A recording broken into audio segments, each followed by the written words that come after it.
Brilliance Audio presents White Fang and the Golden Bear, a father and son journey on the golf course and beyond, by Bill Chastain and Joe Wessel. Foreword by Jack Nicklaus. Performed by Patrick Lawler. My father was my best friend.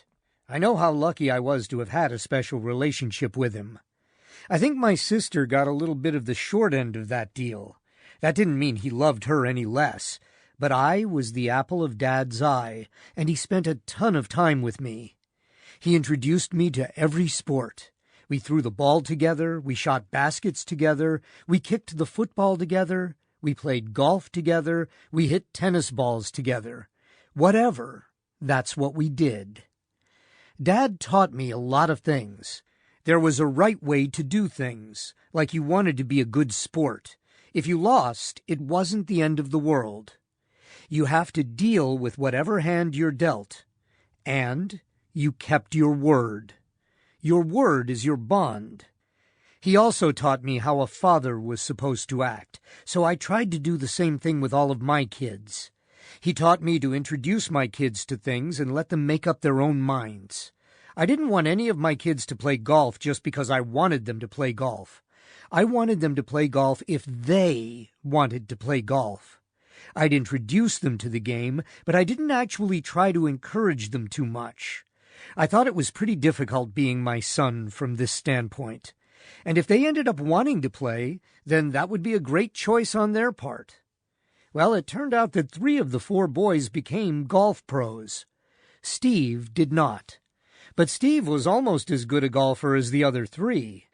It made me very happy that my sons wanted to play, just as my dad was happy that I enjoyed the sport on my own terms. Dad was a great athlete. He'd even played pro football for the old Portsmouth Spartans, who are now the Detroit Lions. I didn't know it at the time, but Dad had wanted me to play football too. You know, I quit football, and he never told me he was disappointed. He just supported what I wanted to do. And so that's sort of what I did with my guys. Obviously, Dad was a heavy influence in my life. He passed away far too early, at 56, of pancreatic cancer. He missed a great part of my career, but he got to see probably 7 or 8 major championships. I think about him every day. A component of this book originated from the fact that one of my sons gave something away. My kids used to give all my stuff away, and that's okay. I had obtained one autograph during my childhood, that of Harvey Haddix. Most remember him as the guy who pitched a perfect game for the Pittsburgh Pirates before losing the game in extra innings. When Harvey played for the Columbus Redbirds, I got his autograph on a baseball. I was 6 or 7 years old. I had kept that ball on my dresser my entire life. Then one day I came home from a trip, and the baseball wasn't on my dresser.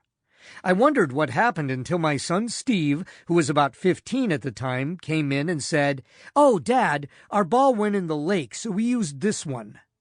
He showed me the Haddix ball, and of course it was a mess. The autograph was gone. But that's what kids do. Funny that White Fang would be one of the items he'd give away years later. Obviously, a putter's probably the most important club in your bag. You really have to have a good feel for your putter. If you're not comfortable with what you're using, you're out of luck. You have to have confidence in what you've got. If you don't have confidence in it, you're not going to use it very well. I had that one putter I used for years, a George Lowe Wizard heel-shafted putter. I won 15 of my majors with it. But there were times when all of a sudden it felt different. I wasn't making any putts, so I'd put it down and putt with something else and have success. White Fang became one of those alternative putters. White Fang was a bullseye putter painted white. When I looked at it, it gave me a different look. I putted well with it, and I gained confidence from using it, even won a major using it, the 1967 U.S. Open at Baltusrol. You're not going to win if you don't have any confidence.